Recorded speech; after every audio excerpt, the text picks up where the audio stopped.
You know, there's nothing quite like going out there and enjoying a nice relaxing day of boating. Sometimes it just all works out. Things just go your way. You make a plan, you go out there, execute, and things go to perfection. But other times in boating, you go out, make a plan, and things just don't go your way. Just like some of the things we're going to witness in this week's episode of Boneheaded Boaters of the Week.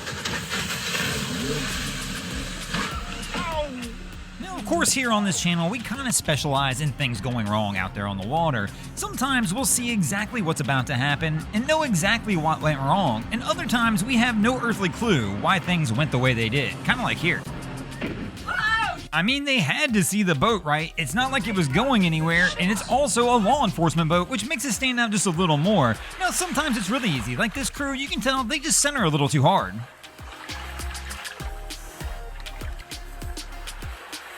But one thing we definitely see a lot in boating is people thinking something's a good idea and then quickly realizing that it's not.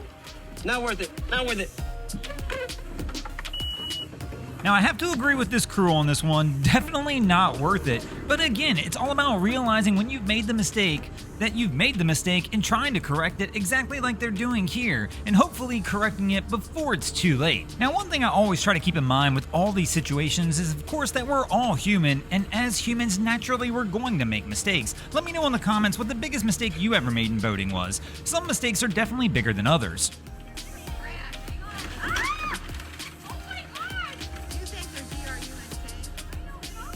Now, many accidents that we see on the water sure could be influenced by what Our Lady said, but most of the time, I don't believe they are. Many times when we see incidents like this happen, it can be mechanical failure or the wind and current just grabbing the vessel and the owner-operator just wasn't quite prepared for it. Many people who don't boat don't fully understand the kind of factors you have to deal with in boating. Weather can be a huge one.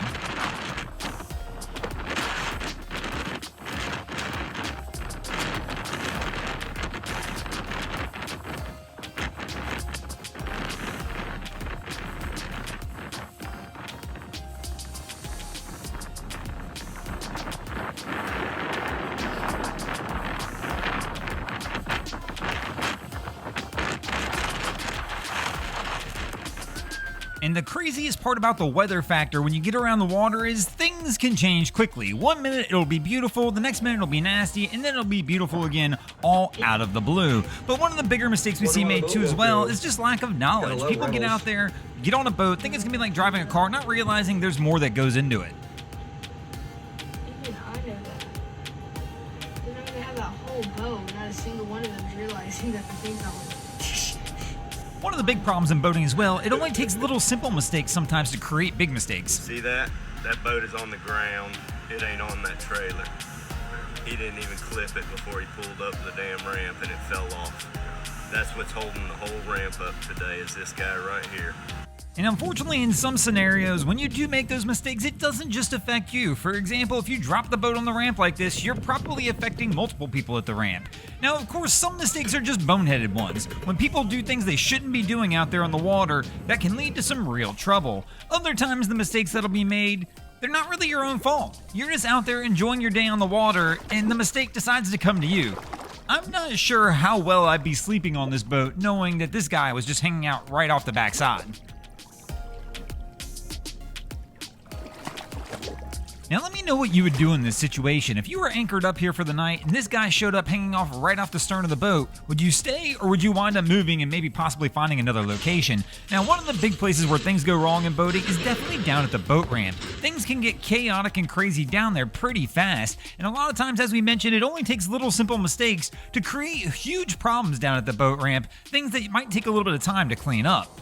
Or things that might take a little extra time to get towed out that aren't the boat getting towed out. Nothing stinks more than getting down under the boat ramp and finding somebody's parked in a spot they can't park in. Oh my god. And then, of course, other times, things will go wrong well outside of the boat ramp. Like when you're trying to hang out at the sandbar, you're trying to leave and get that anchor up. It can lead into some interesting situations, especially if the anchor gets stuck. Many mistakes we see made out on the water could easily be avoided by just following the laws. For example, wearing the safety kill switch lanyard when required by law. We get sent far too many videos like this where people don't do it, fall overboard, and the boat takes off. Or by doing simple things like just trying to do the maintenance on your trailer. Or also possibly doing the maintenance on your boat. It's not uncommon to see boats have issues out there in the water, leading to incidents like this all over mechanical failures.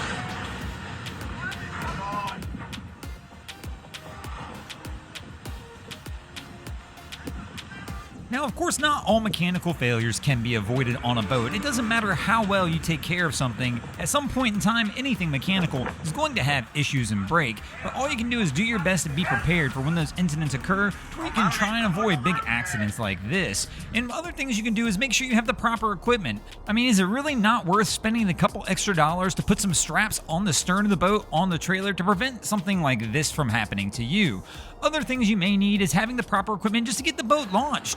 Sometimes you may not have the proper vehicle when you buy a boat, and this is one of the biggest mistakes I see people make, and it can be a costly one. Somebody goes out there and starts looking at a vessel, determines they found the boat they want, goes ahead and pulls the trigger only to realize after the fact they never calculated on where they were going to store the boat, how they were going to store the boat, how they were going to get the boat to and from storage to the water, and all of a sudden, the next thing they know, they've added thousands of dollars a month in extra expenses by having to buy a new vehicle or possibly renting a boat slip or many other things that may go into getting that vessel launched. So before you go out there and just buy that first boat, make sure you stop, pause, calculate all the real costs that go into boating, and if you're not 100% sure what all those costs are, search a YouTube video or go find a friend of yours who maybe already owns a vessel and talk to them, because many times I see people get out there thinking they want a specific kind of boat, only to realize later they've made a mistake and bought the wrong vessel for them. By talking to friends of yours or others out there who already own boats, it may save you some headaches by making sure you get the right boat the first time and you have the proper equipment, or at least prepared for the additional costs that are going to come with trying to get that right boat the first time. Now, I know there's something romantic out there about thinking you're going to go out and buy that big sailboat and go sail around the world, but one thing most people don't calculate, there's a lot of other costs that go into boating, and the bigger the boat you buy, the bigger some of those costs are. Big boats unfortunately wind up having big boat problems, and something on a small boat that may cost just a few $100 to $1,000 all of a sudden can start costing $10,000, $15,000, and $20,000 to get fixed on a much larger vessel. One of those costs that you definitely have to calculate in before you start planning those big wild trips around the world. Because again, the bigger you go on the boat, the bigger the issues you're going to see, and sometimes the bigger those issues are going to have to be rectified. Kind of like our last boat, we saw one crane pushing them out. Well, this boat was so big, one crane wouldn't do the job. They had to go ahead and bring a second one in. Thanks for watching, crew. I hope you enjoyed this episode of Boneheaded Boaters of the Week. If you ever see anything crazy happening out on your waterways, be sure to hit us up on Facebook or Instagram and let us know when you might see your stories over here. Just like Chad Jones, Ingrid Achenberg, and Adam Coolidge did this week. And if you guys haven't already, go ahead and drop an anchor on the subscribe button here. If not, we're coming to steal your drain plug.